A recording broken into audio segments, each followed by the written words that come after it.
지도부 구성 후 여야 정책위 의장이 첫 만남을 갖고 민생공약 협의체를 구성해 대선 공통공약을 추진하기로 했습니다. 더불어민주당은 당내 검찰 조작 기소 대응 TF를 출범시켰습니다. 기획 표적 조작 수사에 대한 검찰의 사죄를 촉구했습니다. 국민의힘이 당내 혁신위원회를 구성했습니다. 안철수 의원은 날치기 혁신위를 거부한다며 위원장 사퇴와 당대표 출마를 선언했습니다. 정치권 이슈에 대해 정당의 입인 대변인에게 직접 들어보는 여야 스피커. 쟁점 법안 처리와 줄줄이 예정된 인사청문회를 앞두고 국회 전운이 고조되고 있습니다. 여야 강대강 대치가 어디로 치달을지 7월 임시국회를 전망해봅니다.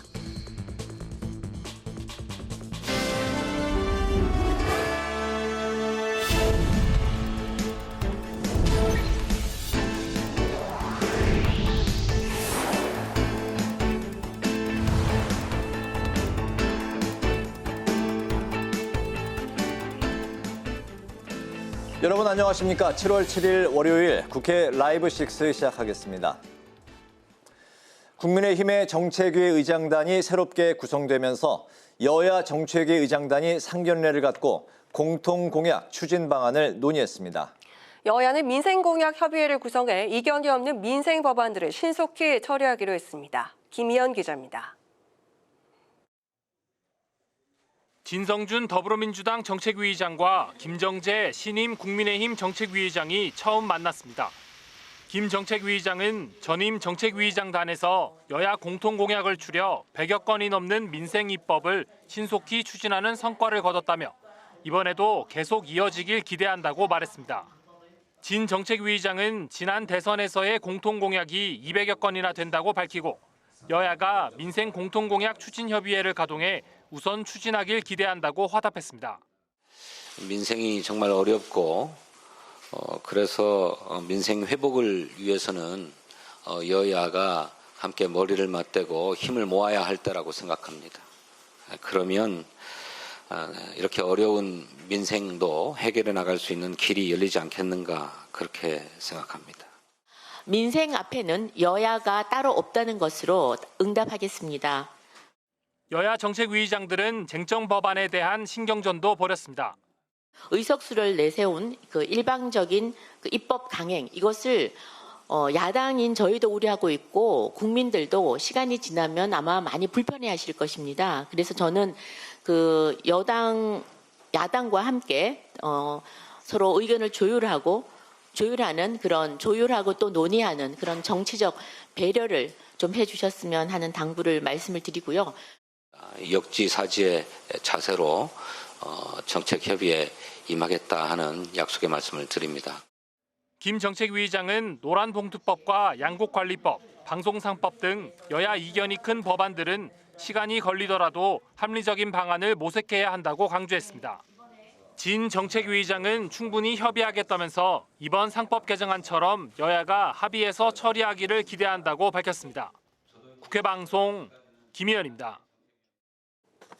국회 과학기술정보방송통신위원회가 전체 회의를 열고 여당 주도로 방송 3법을 의결했습니다. 국민의힘은 민주당과 민노총이 공영방송 사장의 인사권을 장악하려는 시도라고 반발했습니다.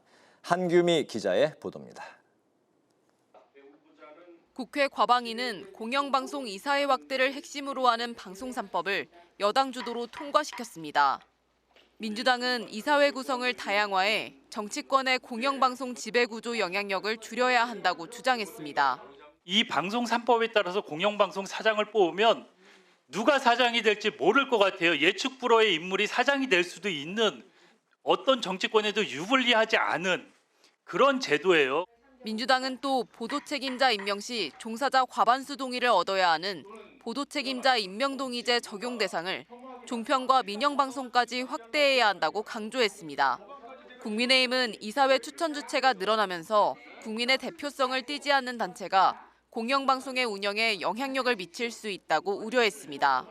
특히 보도책임자 임명동의제로 인해 언론노조가 공영방송을 장악할 가능성이 있다고 비판했습니다. 보도책임자 임명동의제안을 법제화를 해놨습니다. 이거 YTN을 겨냥한 거 아니겠습니까? 이거 법으로 해놓으면 결국 민영방송사인 YTN도 민노총 산하 언론 노조에 갖다 바치겠다. 이거 아니겠습니까? 한편 과방위는 배경훈 과학기술정보통신부 장관 후보자에 대한 인사청문회를 오는 14일에 열기로 했습니다. 외교통일위원회는 오는 14일에 정동영 통일부 장관 후보자 청문회를, 17일에는 조현 외교부 장관 후보자 청문회를 개최하기로 했습니다. 국회방송 한규미입니다. 더불어민주당이 검찰개혁 입법 논의를 하며 개혁에 박차를 가하고 있는데요. 오늘은 정치검찰 조작기소 대응 TF 발대식을 갖고 첫 회의를 열었습니다. 이승지 기자입니다. 검찰개혁을 위해 본격 시동을 건 더불어민주당. 수사 기소의 완전한 분리, 검찰 권력에 대한 실질적 견제, 정치적 중립의 제도화를 신속히 단행할 것을 약속드립니다. 김병기 더불어민주당 대표 직무대행 겸 원내대표는 전 정부에서 자행된 모든 기획과 표적, 조작 수사에 대해 국민 앞에 사죄할 것을 검찰에 촉구했습니다.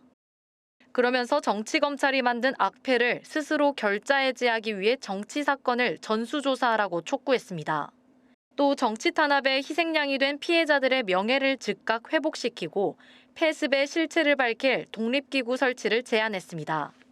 민주당은 특히 대북 송금 의혹 사건과 전 정부의 검찰 수사 진상규명을 위한 검찰 조작 기소 대응 TF를 출범시켰습니다. TF 단장을 맡은 한준호 최고위원은 대북 송금 사건이 이재명 당시 경기도지사와 무관하다는 진술이 확인된 만큼 검찰의 공소 사실의 진위 여부를 제대로 밝혀야 한다고 주장했습니다. 이재명 죽이기, 민주진영 말살하기란 결론을 정해놓고 끝없이 준동하는 정치검찰의 만행을 이제는 정말 끝내야 되겠습니다. TF 첫 회의에서는 대북 송금 의혹 사건뿐 아니라 대장동 개발비리 의혹 사건과 김용 전 민주연구원 부원장의 불법 정치자금 수수 혐의 사건 등을 조사 대상에 포함시킬지 논의한 것으로 알려졌습니다. 국회방송 이승지입니다. 안철수 의원이 국민의힘 혁신위원장을 사퇴하고 당대표 출마를 선언했습니다. 인적 쇄신안을 논의하는 과정에서 당 지도부와의 이견이 원인이었는데요. 송원석 비대위원장은 곧바로 유감의 뜻을 밝혔습니다. 오다인 기자입니다. 국민의힘은 오늘 혁신위원 7명 가운데 6명의 인선을 발표했습니다. 하지만 안철수 의원은 합의되지 않은 날치기 혁신위원회를 거부한다며 돌연 혁신위원장직을 사퇴했습니다. 대선 후보 교체 논란에 책임이 있는 의원 2명에 대해 인적 청산을 제안했지만 받아들여지지 않은 점도 사퇴 이유로 들었습니다. 혁신위원장 내정자로서 혁신의 문을 열기도 전에 거대한 벽에 부딪혔습니다. 메스가 아니라 직접 칼을 들겠습니다. 당대표가 되어 단호하고도 강력한 혁신을 직접 추진하겠습니다. 송원석 비대위원장은 곧바로 유감의 뜻을 밝혔습니다. 안타깝고 당혹스럽다 하는 말씀을 먼저 드립니다. 미리 귀뜸이라도 있었다면 오늘 혁신이 의결 안건을 비대위에서 의결을 하지 않았을 텐데 다소 아쉬운 측면이 있습니다. 송 비대위원장은 안 의원이 추진 의사를 밝힌 대선 백서를 통해 사실관계를 정리하고 책임질 부분 등이 정해지면 좋지 않은 것이 일의 순서 아니냐고 반문했습니다. 후임 혁신위원장 지명에 대해선 구체적인 답을 내놓지 않은 가운데 추후 대책을 논의할 예정입니다. 국회방송 오다인입니다.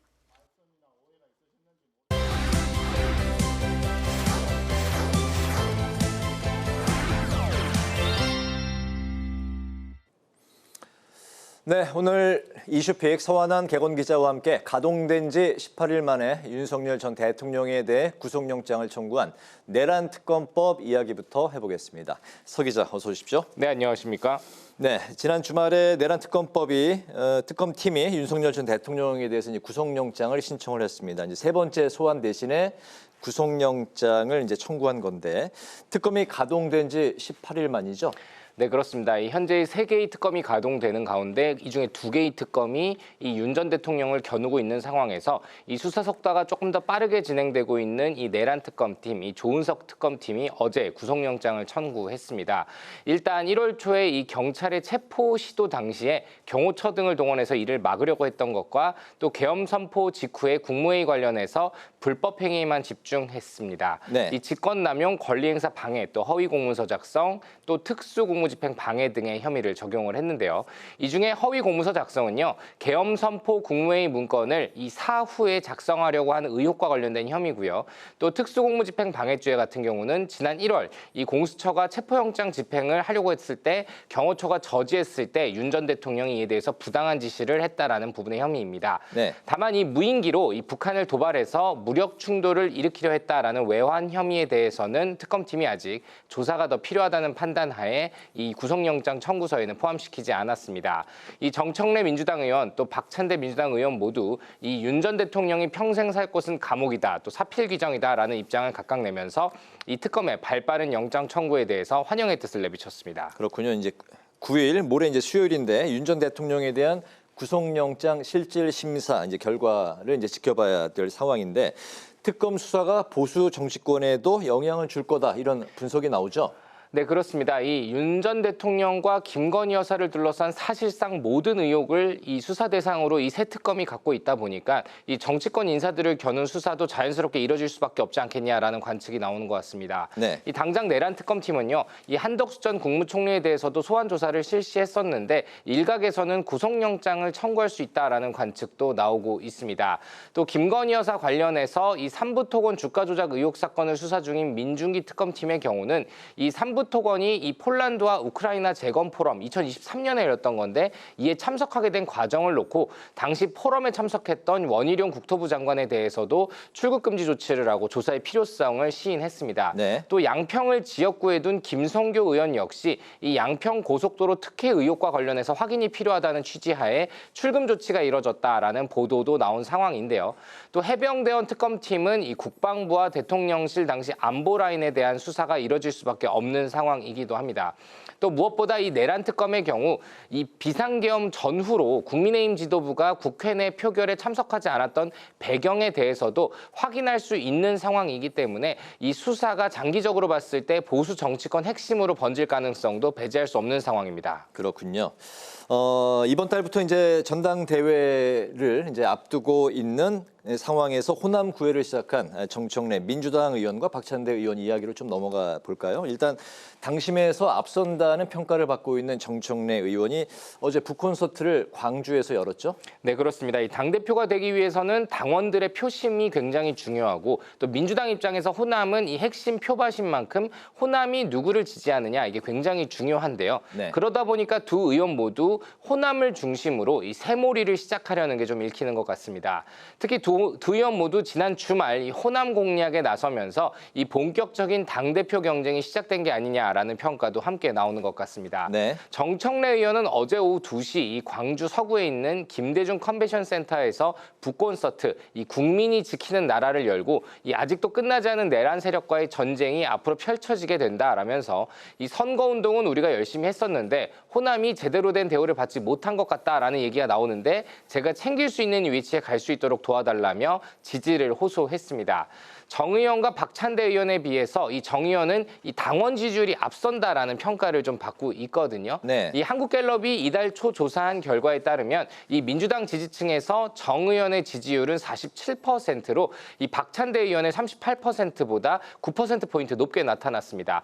또 당 주축인 40대와 50대 그리고 호남과 진보 지지층에서 높게 지지층이 나타났는데 이는 대의원의 비율 15%, 권리당원의 투표 비율이 55%인 점을 고려할 때 정청래 의원에게 유리할 수 있다라는 분석이 함께 나오고 있습니다. 그렇군요.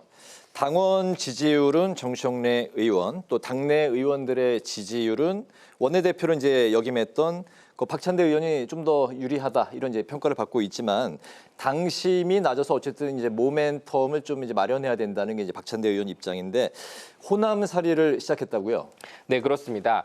이 박찬대 의원 바닥 민심 다지기를 선택하면서 당원들에게 한 표를 호소하고 있는데요.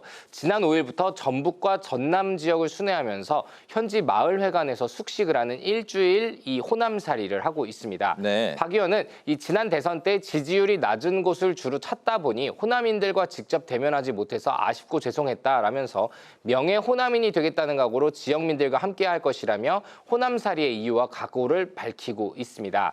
낮은 지지율에 대해서는 이 출마를 늦게 결정했기 때문이고 충분히 뒤집을 수 있다라는 입장도 함께 내비치고 있는데요.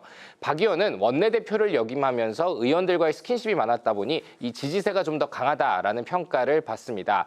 특히 지난 2일 이 민주당의 검찰개혁 토론회에 앞서서 열렸던 이 모임에서 40명에 가까운 당내 의원들과 회동을 하기도 했습니다.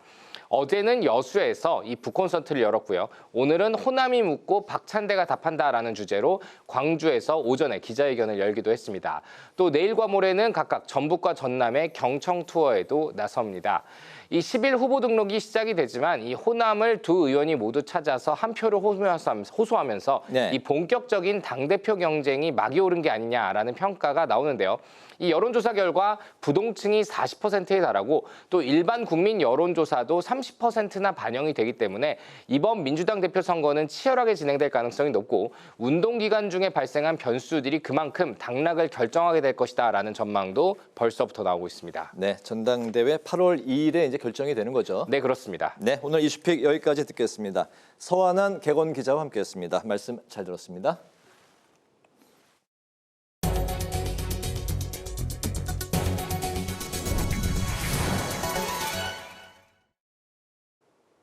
오늘 시작된 7월 임시국회에서 장관 후보자 인사청문회가 줄줄이 예고된 가운데 여당은 조속한 내각 완성을, 야당은 정확한 검증을 강조했습니다. 더불어민주당은 정부가 제대로 일하려면 내각이 빨리 완성돼야 한다며 인사청문회를 일정대로 차질 없이 진행해 국정 안정을 뒷받침하겠다고 강조했습니다. 한편 국민의힘은 장관 후보자 중에 전과나 의혹이 없는 후보자를 찾아보기 어렵다고 지적하고 후보자의 능력과 도덕성을 낱낱이 검증해 일방통행 정치를 막겠다고 밝혔습니다. 미국 상호관세 유예기간 종료를 하루 앞두고 여야는 정부에 총력을 다해달라고 당부했습니다. 전현희 더불어민주당 최고위원은 정부가 국내 기업의 대응 시간 확보와 협상력 제고를 위해 힘을 다해 대응을 해야 한다고 말했습니다.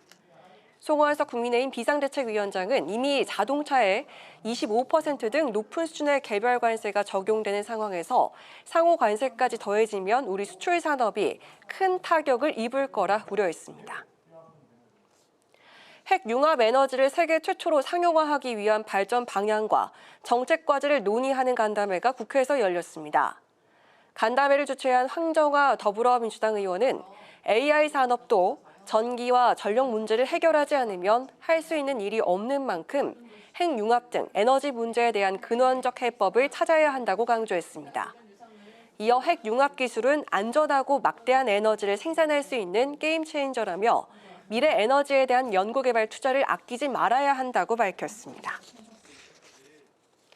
해운 산업의 발전 전략과 선주와 화주의 상생 방안을 논의하기 위한 토론회가 국회에서 열렸습니다. 토론회를 주최한 박성훈 국민의힘 의원은 최근 해운 산업이 세계 질서의 변화와 함께 구조적인 도전에 직면해 있다며 수출 중심 국가인 우리나라는 이런 흐름에 더욱 적극적으로 대응해야 한다고 강조했습니다.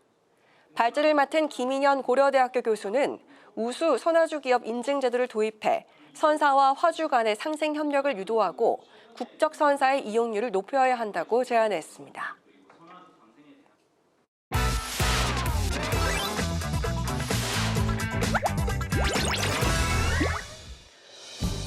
7월 7일 강아랑이 전해주는 정치권의 뜨거운 말말말 강아랑의 정치랑입니다.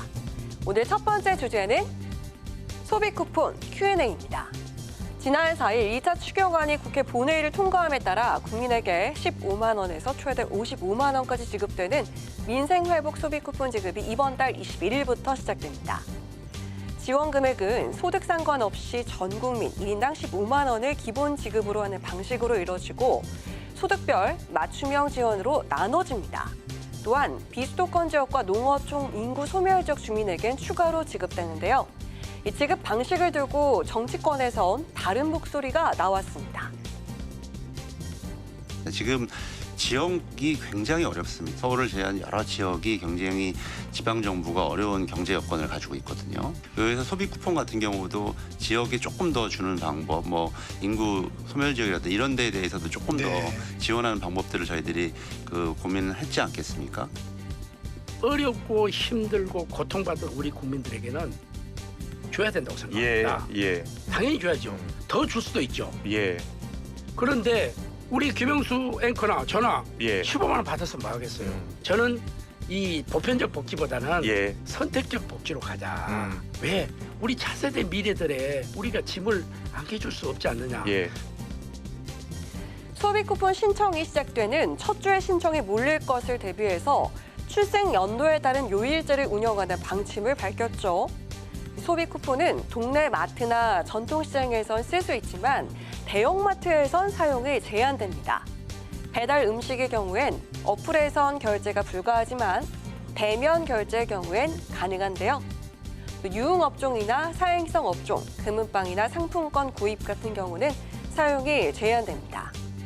소비 쿠폰 신청은 온라인에서도 이뤄질 뿐 아니라 읍면동 주민자치센터나 카드사 제휴 은행 영업점 등에서 신청이 가능합니다.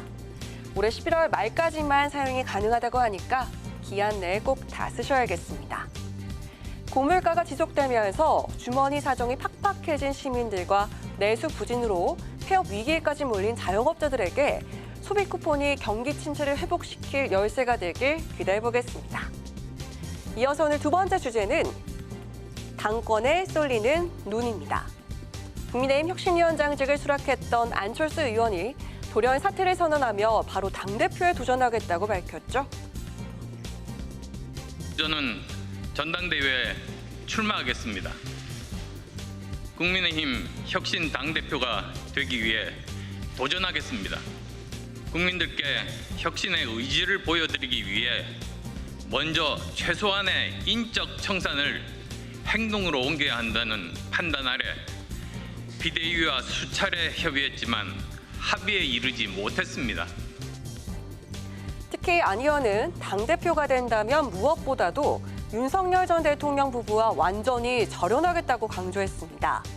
말뿐인 혁신이 아닌 행동하는 혁신 당대표가 되겠다고 덮쳤습니다. 원내에선 최다선인 6선의 조경태 의원이 가장 먼저 출사표를 던졌었죠. 사실 지금 우리 당이 국민들께 많은 실망을 안겨다 줬고요.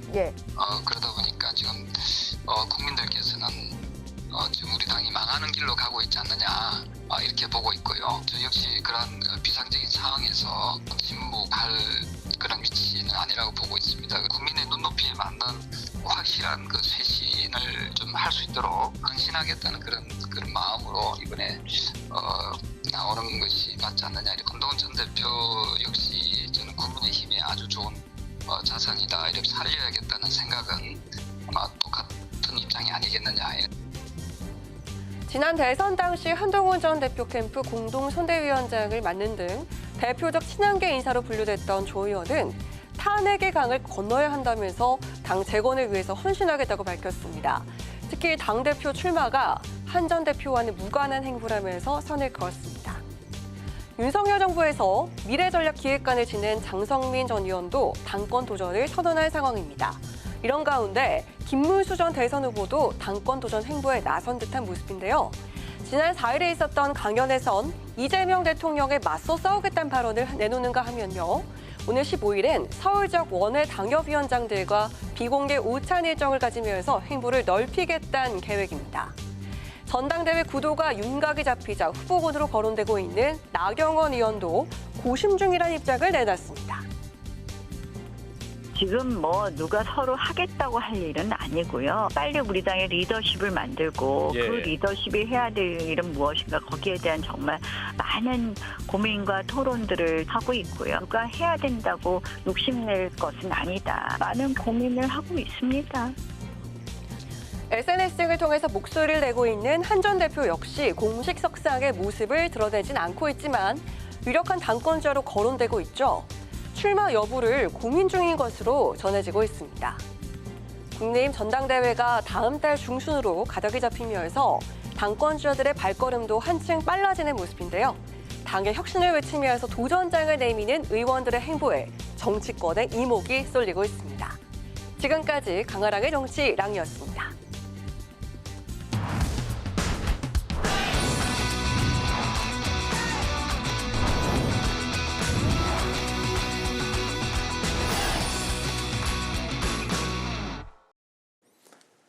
네, 정치권의 가장 뜨거운 이슈에 대한 입장을 양당 대변인에게 직접 들어봅니다. 여야 스피커 이지혜 더불어민주당 상근 부대변인, 정광재 국민의힘 대변인 두 분과 함께하겠습니다. 어서 오십시오. 반갑습니다. 네, 7월 임시국회 첫날 여야 정책위 의장은 민생 공통공약협의체를 추진하기로 했습니다. 하지만 쟁점 법안에서는 이견을 좁히질 못했는데요. 특히 이제 방송 3법, 노란봉투법, 또 양국관리법 등 그동안 이제 거부권에 맡겼던 쟁점 법안들이 이번 임시국회에서 상법 개정안처럼 여야 합의로 협치의 모습을 보여줄 수 있을지 좀 관심을 모으고 있는데 두 분의 생각을 좀 들어보겠습니다. 먼저 민주당 이지혜 대변인께 여쭤볼까요?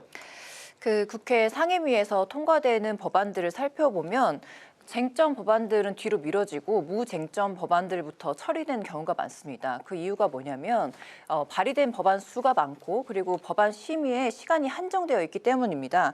그런데 그 쟁점 법안이라는 것이 사회에서 강하게 요구되는 그런 문제나 갈등들이 포함되어 있는 그런 법안인데 그런 것들을 협의하고 조율하고 결과를 도출해 나가는 그런 과정이 국회 내에서 이루어지는 게 국회 본연의 기능입니다. 네. 그런데 그동안 국민의힘과 윤석열 전 정부에서 이렇게 쟁점 법안에 대해서 무조건 안 된다라고 거부권을 행사해 왔기 때문에 지금까지 이어져 온 것이고요. 그렇지만 이 법안에 대해서 무조건 안 된다고만 하지 말고 국민을 위해서 이 쟁점에 대해서는 어떤 진지하고 심도 깊은 논의를 여와 야가 같이 해주시기를 바라는 그런 바람입니다. 네네. 방송 3법 같은 경우는 오늘 이제 과방위 상임위원회를 여당 주도로 이제 통과가 됐고 이제 본회의 를 이제 앞두고 있는 그런 상황인데 어쨌든 이제 이견들이 좀처럼 좁혀지지 않고 있는 그런 상황들이에요. 이 상황에서 여야 간의 협치 좀 기대해도 될까요? 지금 이재 대변인께서 진지하게 여야가 머리를 맞대야 한다라고 말씀하셨는데 네. 실제 쟁점 법안과 관련해서는 여당이 야당과 머리를 맞대려고 하느냐 이런 태도 문제를 지적하지 않을 수가 없을 것 같습니다. 실제로 방송 3법 같은 경우에도 지금 상임위를 통과하는 과정에서요. 야당과 협의하는 회의 절차라든가 이런 것도 하나도 하지 않고요. 민주당 내 밀실 회의를 통해서 일방적으로 통보하면서 진행되고 있는 겁니다. 지금 민생 공동 공약, 네. 공통 공약이 민주당에서는 대략 뭐 200개 정도 된다고 하고 우리는 한 100개 정도로 파악하고 있는데 이런 부분에 대해서는 빨리 합의를 해서 통과시키는 것이 민생 경제를 활성화시키는 데 도움이 될 거라고 생각합니다. 그런데 쟁점 법안, 네. 어디든 그 악마는 디테일에 있다고 해서요. 굉장히 중요한 법안의 차이를 많이 갖고 있습니다. 방송 3법과 관련해서도 우리가 도저히 이해할 수 없는 부분들을 새로 규정을 만들어서 방송사를 장악하려는 것 아니냐라는 의혹을 사고 있는 거죠. 이와 관련해서는 이재명 대통령도 국민이 공감할 수 있는 방송통신 3법이 돼야 한다라고 얘기를 했습니다. 이게 어떻게 생각하면 일종의 좀 시간 조절 또는 수기의 과정이 필요하다라고 주문하고 있는 것 같은데 네. 반대로 민주당은 야당과는 협의할 생각 안 하고 본인들이 갖고 있는 스케줄대로만 움직이고 있는 거거든요. 이렇게 한다면 민주당이 얘기하는 협치는 구호뿐이고 행동으로 이어지지 않는다라고 생각하겠죠. 네. 네. 그리고 다음 주부터 이제 줄줄이 이어질 장관 후보자 인사청문회도 충돌이 예상되고 있습니다. 시간을 끌지 않겠다라는 여당에 맞서서 국민의힘은 이 변전충이라는 단어가 언급이 됐는데 이게 변호인, 전과자, 이해충돌, 인사 이렇게 줄임말이라고 합니다. 좀 어감이 강한데요. 인사청문회에 나서게 될 창과 방패 입장 들어볼까 하는데 먼저 창 쪽이죠. 국민의힘 우리 정광재 대변인 좀 어떻게 그렇죠. 예상하십니까? 제가 좀 공세를 이어 가도록 네, 하겠습니다. 좋습니다. 일단 그 김민석 총리가 총리로 국회 인준을 거치면서 저는 이번 정부 인선과 관련해서는 대단히 나쁜 선례를 만들었다 이렇게 평가합니다.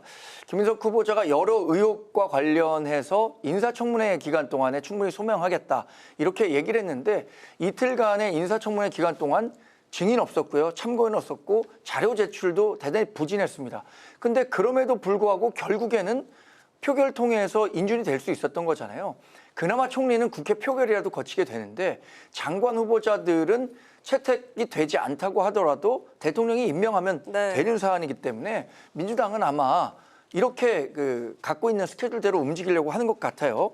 그런데 이번 인사 검증 대상에는 도저히 묵과할 수 없는 분들이 몇몇 분 계십니다. 가장 대표적인 분이 이진숙 교육부 장관 후보자예요. 이분은 교육부 장관이 되고자 하는 분임에도 불구하고 제자 논문 가로채기라든가 논문 중복 게재 또 논문과 관련해서 표절 의혹 이런 것들이 계속 잇따라 제기되고 있거든요. 그래서 연구 윤리를 중대하게 위반했다. 저희는 그렇게 보고 있습니다. 네. 그렇다면 다른 장관도 아닌 교육부 장관의 이런 의혹을 갖고 있는 분이 임명되는 것이 맞느냐라는 문제 제기를 드리고요. 다른 한 분은 언론에서 크게 주목하지는 않지만 임광현 국세청장 후보자입니다. 네. 이분은 현역 의원으로 처음으로 국세청장 후보자로 지명이 됐어요. 근데 이분이 국세청 출신이기는 한데 이후에 나와서 불과 2년 동안에 자신이 세운 세무법인을 통해서 100억 원 가까운 매출을 올렸습니다.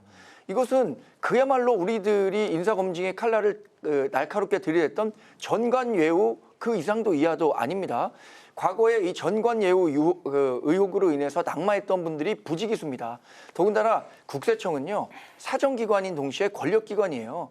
여기에 잘못 보이면 정말로 굉장히 기업하기 어려운 구석이 많습니다. 네. 그런 측면에서 이렇게 전관예우를 통해서 막대한 부를 축적하고 그분이 다시 국세청장이 돼서 이 전관예우 덕을 보려고 하는 기업들이 많아진다면 그게 제대로 된 국세 행정이 가능할까 이런 측면에서 저는 적임자가 아니라고 판단합니다. 네. 국민의힘 측에선 칼을 갈고 있는 것 같은데 송곳 검증을 예고하고 있거든요. 지금 여당 측에서는 지체 없이 진행을 하겠다 이렇게 나오고 있는데 좀 자신감이 느껴지거든요. 이게 어떤 이유일까요? 아니 일단 이번에 인사를 살펴보면 윤석열 전 정부 출신인 송미룡 농림부 장관이 이재명 정부에서도 유임이 됐습니다. 그러니까 이 뒷얘기를 들어보니까 첫 국무회의 때 이 질문이 많은 이재명 대통령의 이 물음에 여러 가지 사안에 대해서 아주 자세하게 답변을 잘했다 이런 이야기가 들리거든요. 그러니까 전 정부의 장관이라도 능력 있는 사람은 계속 일을 시키겠다 이런 것이 지금 이재명 정부의 특징입니다.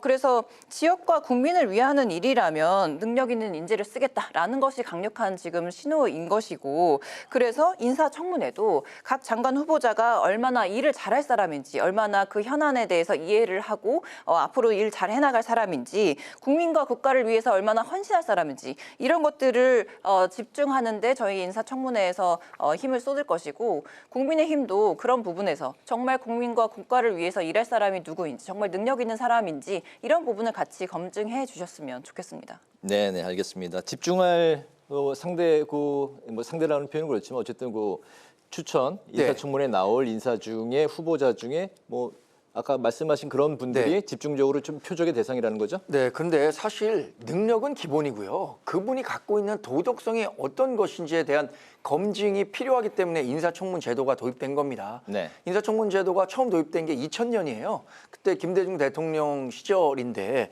그 이후로 있었던 인사청문 과정을 놓고 보면 그 기간 동안에 민주당이 야당인 때가 더 많았던 걸로 기억하는데 그 야당일 때 본인들이 적용했던 그러니까 여당 인사청문 대상에 대해서 적용했던 그 날카로운 검증의 칼날은 도대체 어디 간 겁니까?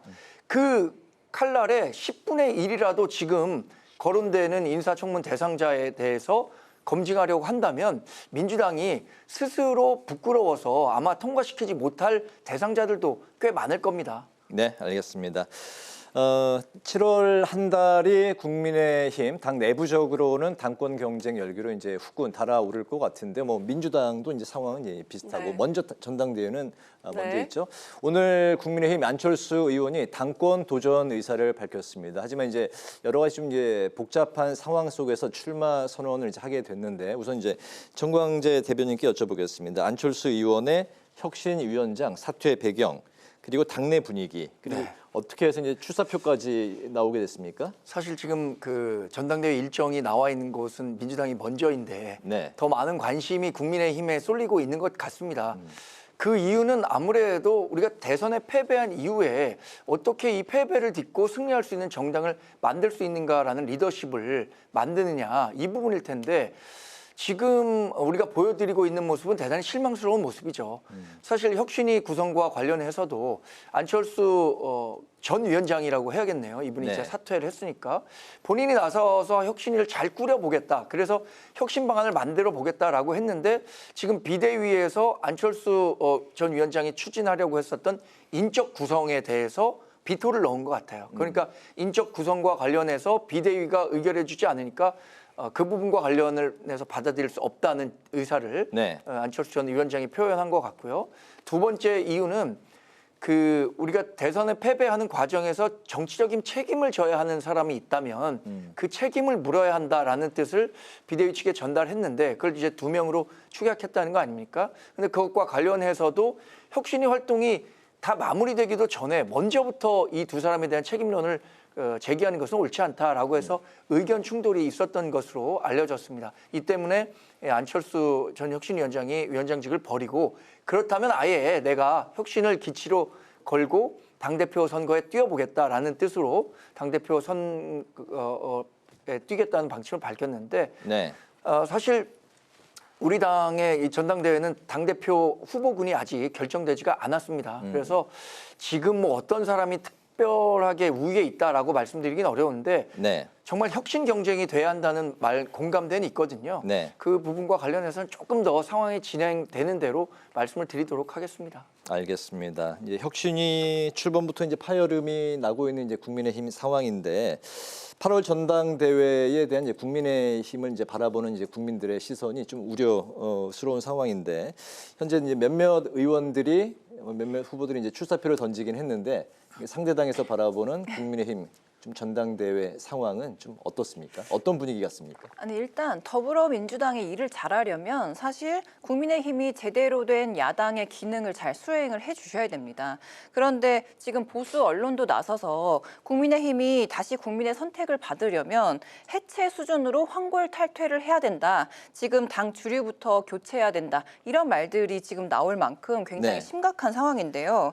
지금 안철수 의원을 혁신위원장으로 시키기만 하고 자리만 앉히기만 하고 아무런 권한을 주지도 않고 도로 친윤 세력들이 장악하려는 이런 모습을 보이는 것이 굉장히 실망스럽다고 말씀드리고 싶고요.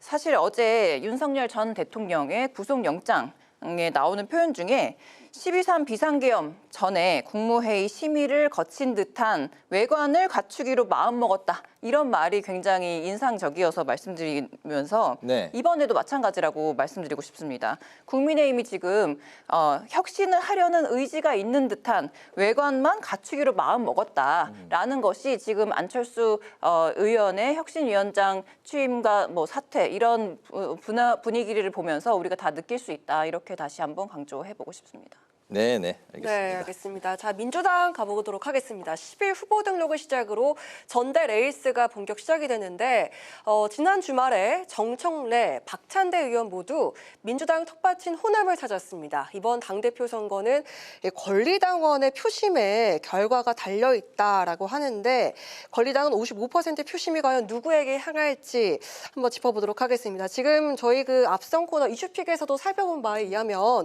당 안팎의 평가에 의하면 당심은 정청래 후보 그리고 의원 표심은 박찬대 후보 이렇게 쏠려 있다고 이렇게 얘기를 하더라고요. 네. 과연 좀 어떻게 저희가 관전하면 좋을지 포인트를 좀 짚어주실까요? 맞습니다. 이재 근데 이 대변인? 표심이 어딨냐라고 일단 살펴보면 한마디로 명심이 어딨냐라는 것을 봐야 된다고 저는 생각합니다. 네. 왜냐하면 이 위헌 위법한 12.3 비상계엄 이후에 지금 이재명 정부가 인수위도 없이 바로 시작을 했는데요. 그때 뭐 바로 시작하고 대통령실에 가봤더니 컴퓨터도 없고 복합기도 없고 그런 무덤 같았다라는 증언들이 쏟아지면서 전 정부에서 일했던 그런 공무원들이 다 다시 복귀했기 때문에 인수인계도 제대로 되지 않았다. 그런 열악한 상황에서 출발한 정부 아니겠습니까? 네. 그럼에도 불구하고 지난 윤석열 3년보다 이재명 정부 30일이 더 일을 열심히 하는 것 같다. 이런 평가들이 지금 나오고 있는데 이재명 정부의 특징으로 한 가지를 살펴보면 이 정부는 어떤 일을 언제 하지? 이렇게 예측하게 하지 않습니다. 뭐 예를 들어서 외교 무대 대비도 뭐 열흘 만에 하게 됐고 그리고 여야 이런 주요 인사들도 초청해서 같이 한번 만났고 그리고 여야의 지금 정책 협의체도 굴러가고 있고 네. 취임 기자회견도 30일 만에 하지 않았습니까? 그러면서 지금 어떤 자세로 어떤 일들을 지금 이 정부가 하고 있다라는 것을 국민들께 소상히 설명도 하고 그렇게 30일을 보냈는데요. 지금 열악한 환경에서 반발 더 앞선 그런 이재명 정부에서 나오는 첫 당대표 선거에면서 지금 집중이 되고 있는데 그 당대표 선거에 출마하신 두 분이 두 분 다 굉장히 뛰어나신 우리 당의 인재십니다.